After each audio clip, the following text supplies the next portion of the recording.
Merci à vous, messieurs. Je vous invite à vous installer pour peut-être des échanges.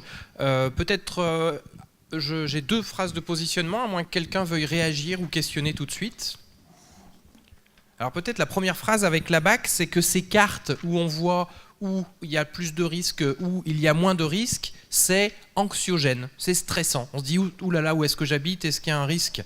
Est-ce que vous êtes complètement d'accord avec ça? En vert, plutôt d'accord, en jaune, plutôt pas d'accord du tout. Ces cartes, c'est stressant, c'est anxiogène. Puis on vous proposera bien sûr de réagir, mais je dis pas que c'est pas mon avis, hein, encore une fois, je vous propose de réagir. Ces cartes, c'est anxiogène, c'est stressant. Alors on a un petit peu de vert, un petit peu de jaune, les abacs se lèvent petit à petit. Alors comme tendance, on a quand même presque une moitié de vert et jaune, et puis une plus grosse moitié de orange et bleu. Ça veut dire que la plupart considèrent que c'est pas stressant, c'est pas anxiogène. Mais les quelques-uns qui sont plutôt d'accord pour dire que c'est stressant, c'est anxiogène, est-ce que vous voulez expliquer pourquoi? Est-ce qu'il y en a qui sont dans le vert ou le jaune? Madame là-bas, Béatrice y va. Oui, ça a effectivement un potentiel assez stressant parce qu'on se dit, oh là là, est-ce que je vais pas être dans ces catégories de gens aussi qui vont être malades? Mais en même temps, c'est aussi très important d'être informé et de pouvoir s'informer si on a besoin. Après, ce genre de cartes, si on ne va pas les chercher, si on ne va pas chercher à s'informer, il est rare qu'on les voit. Donc après, c'est à nous de choisir en fait d'être informé ou non. Et du coup, ce sera une deuxième question qu'on pourra poser, c'est est-ce que c'est à nous d'être informés, enfin d'aller chercher l'info, ou est-ce que l'info doit venir à nous? Et finalement, cette information, comment est-ce qu'elle est accessible? Est-ce qu'il faut la vulgariser, c'est-à-dire la rendre accessible, ou la laisser complète avec toutes les informations qu'il peut y avoir dessus? Comment est-ce qu'on la diffuse? Enfin, on pourra poser la question juste après. Est-ce qu'il y a d'autres remarques sur cet accès à ces données? Oui, madame, est-ce que c'est à vous d'avoir accès? Est-ce que c'est à vous de faire l'effort? Est-ce que ça doit venir vers vous? Moi, je dirais qu'il y a trop de paramètres. Alors, oui. On ne sait pas qui est vraiment touché par le cancer dans ces régions-là. Donc, qu'on ait accès ou pas à l'information, on n'a pas assez d'informations pour en fait les déchiffrer. Et même vous-même, monsieur, vous disiez que voilà, vous avez des chiffres, mais vous ne savez pas exactement. Des chiffres, vous faites des cartes. Il y a des statistiques. Des statistiques qui sont faites, mais on n'a pas assez de renseignements vraiment. Pour les lire correctement. Alors les gens du public qui ont encore moins accès, je trouve que c'est pas vraiment parlant. Moi je trouve pas que ce soit anxiogène. Je trouve ça très intéressant en revanche, mais voilà. Ok. Voilà. Il y avait une autre prise de parole, je crois, monsieur ici. Le micro arrive. D'autres voudront le micro après? Moi j'estime qu'on n'a pas besoin forcément de cartes. Il n'y a qu'à voir Faisin polluer l'air de Lyon pour que ce soit anxiogène, quoi.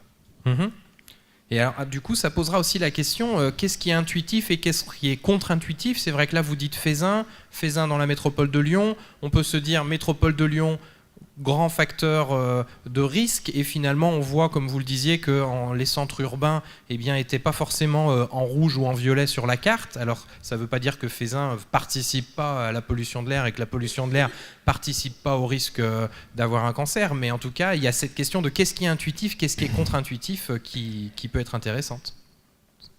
Madame qui veut réagir derrière toi, Xavier, et ensuite Madame Béatrice. La carte de la France est très intéressante, mais elle veut dire des choses et rien dire. Ce qu'il faut, c'est réagir. C'est regarder une carte de façon beaucoup plus précise. On peut dire qu'en Île-de-France, effectivement, ils sont très concernés. Mais si on regarde de plus près, il y a des poches qui sont très concernées et puis d'autres pas du tout. Quand on regarde Lyon, Lyon globalement peut être concerné, mais si on regarde les arrondissements, c'est encore différent. Et si on regarde l'échelle Iris, c'est encore différent. Donc, je réagirai après sur la question de territorialisation, parce qu'il y a des choses qui se font. C'est-à-dire, parce que j'aurais pas forcément le temps de la poser. Quand vous regardez notamment les quartiers sensibles, les quartiers populaires, il y a un certain nombre de démarches qui s'appellent les ateliers santé-ville, qui sont conduits par les villes, notamment la ville de Lyon, pour regarder plus spécifiquement là où les dépistages du cancer du sein se font moins. Et l'ADEMAS a travaillé avec nous pour mettre en place des actions bien précises sur le quartier de la Duchère, sur le 9e arrondissement, en lien avec Vénus, bien sûr, pour pouvoir faire une prévention et un accès au dépistage privilégié pour ces femmes dans ce quartier-là.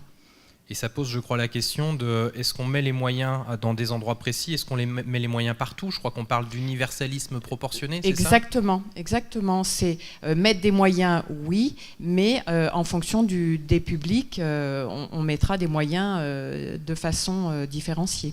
Ce qui est un choix qui porte au débat aussi, je crois. Hein. Certains disent que c'est un choix politique qui n'est pas forcément efficace. Enfin, il y a des pour et des contre sur cette question de l'universalisme proportionné, non? Je pense que quand on regarde le dessin, je ne sais pas si vous avez en tête ce dessin des personnes, des petits garçons qui regardent un match de foot avec effectivement une estrade exactement le même en fonction de la taille, le petit qui a l'estrade de la même hauteur que le plus grand, effectivement, aura le même taux de prévention, mais ne regardera pas le match de foot. Donc c'est faire de la prévention, oui, mais de façon un peu plus précise en fonction des besoins de ces femmes-là. Merci. On peut, en régie, Martin, s'il te plaît, switcher sur la carte heuristique. Et puis je vais vous proposer, si vous voulez, de réagir à ce qui vient d'être dit. Et juste avant, il y avait encore une prise de parole. Bonjour. C'est un témoignage, en fait. Un an après Tchernobyl, j'ai eu un lymphome entre le cœur et les poumons. Et on était 3 dans mon village de 300 habitants, puisqu'il faut faire des statistiques. Avoir la même maladie en même temps. Mon médecin diagnostiquait un lymphome par semaine à l'époque. Et ces statistiques, il ne faut pas en parler. N'est-ce pas? Et j'habite dans un petit village à 900 mètres d'altitude. Je devrais être en pleine forme physique. Voilà, je pratique du sport, voilà, et je suis multicancéreuse et cardiaque. Voilà. Donc, ça ne veut rien dire, je veux dire, qu'on soit à la campagne ou qu'on soit en ville, on a autant de risques d'être malade. Voilà. Merci pour ce témoignage. Je pense qu'on peut avoir les 2 réponses, messieurs, si vous le voulez. Merci madame pour votre témoignage. Je vais répondre à côté, excusez-moi, hein, mais c'est volontaire. Je réponds à côté, et pas complètement. S'agissant des fumées qui viennent de Feyzin, le risque, c'est de croire que toutes les fumées noires sont cancérogènes et que tout le ciel bleu est bon pour la santé. Quand nous savons que la plupart des cancérogènes, en tout cas professionnels, sont la plupart du temps incolores et inodores et invisibles. Donc c'est de ne pas forcément se fier à ces perceptions.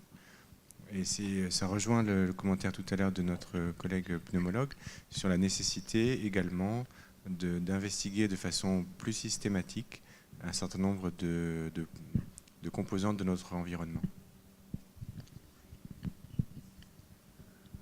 Non, je voulais répondre à la question. Tout à l'heure, vous parliez des données et que ça devait servir à quelque chose. C'est vrai que ça fait aussi écho à ce que disait la personne sur la territorialisation. Donc, je vais répondre un petit peu à plusieurs questions à la fois, mais ce que l'on constate aussi, c'est qu'il y a au-delà de l'aspect effectivement anxiogène, et donc plus on va, nous par exemple, de ce point de vue-là, plus on va produire de l'information, plus on va produire de l'information qui pourrait être anxiogène.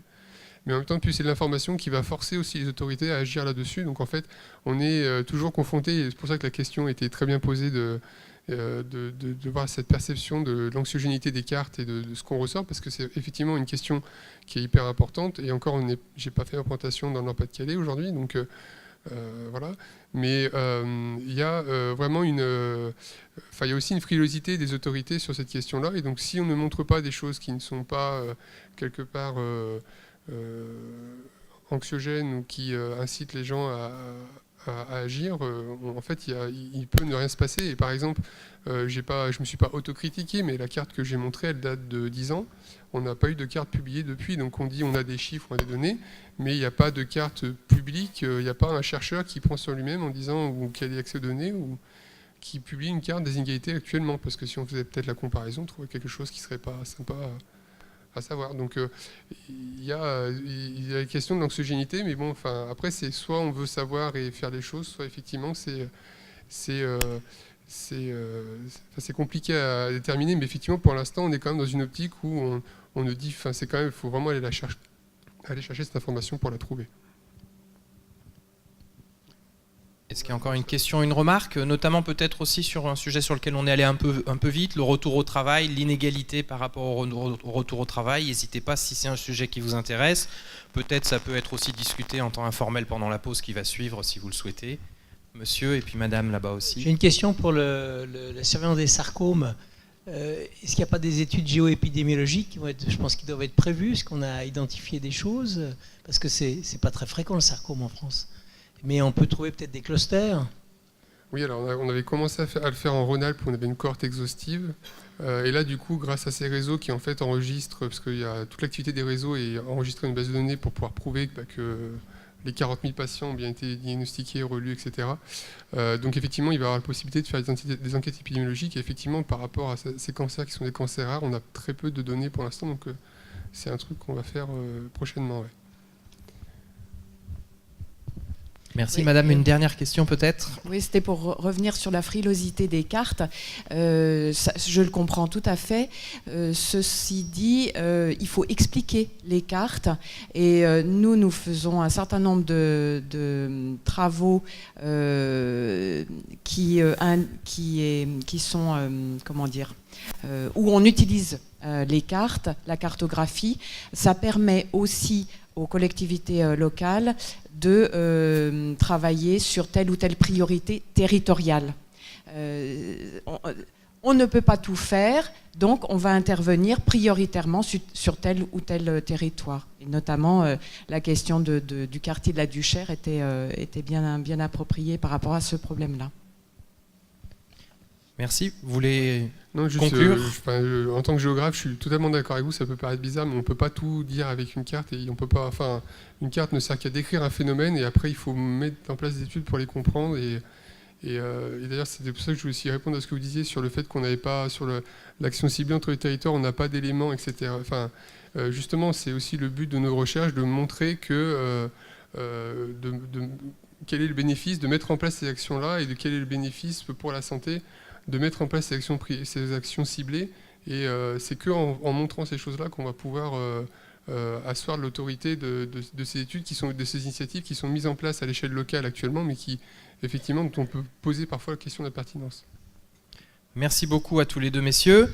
Peut-être juste avant de partir en pause, si vous voulez regarder un petit peu ce qu'on a abordé pendant une heure, donc sur inégalité et prévention, la question des inégalités territoriales, du contexte français aussi, de la question de être en bonne santé, si on peut monter tout en haut de la carte s'il vous plaît, des inégalités sociales, donc inégalité territoriale, inégalité sociale, et puis la question de la contextualisation en France, injuste car évitable. Alors sont-elles complètement évitables? Vous en aviez parlé, vous disiez on va finir de manière humble aussi, il y a des choses sur lesquelles on peut agir, des choses sur lesquelles on est encore en recherche de compréhension.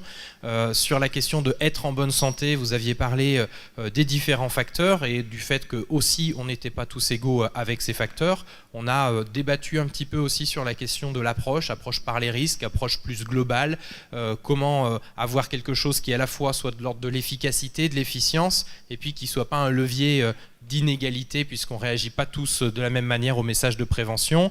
Et puis à droite sur la carte, si on peut se déplacer, il y a la question d'agir sur les inégalités. Si en régie on peut décaler un petit peu la carte sur la droite s'il vous plaît. En attendant que ça se fasse, non ça arrive. Donc agir sur les inégalités, pas uniquement les comportements individuels, les risques professionnels, reconnaître les cancers professionnels. On a vu qu'il y avait un chemin encore important à faire apparemment, et différents axes. Je ne vais pas tout relire, mais vous pouvez le faire. Je vous présente ce résumé qui ne reprend pas tout, hein, bien sûr, pour aussi vous proposer de réagir. Vous avez normalement un post-it pas loin, ou sinon il y en a là-haut. Vous avez un stylo pas loin. Sur toute cette question des inégalités, si vous aviez une réaction, ce serait quoi? Un avis? Une question, un témoignage. Si vous pouvez, s'il vous plaît, jouer le jeu, 3 mots, ce que vous voulez, et puis pendant la pause, allez le coller sur la grande affiche, vous y trouverez mes collègues. Donc voilà, on a besoin de ça pour continuer juste après la pause, si vous voulez bien. Donc si vous voulez réagir sur un post-it à ce temps sur les inégalités, ça nous arrangerait.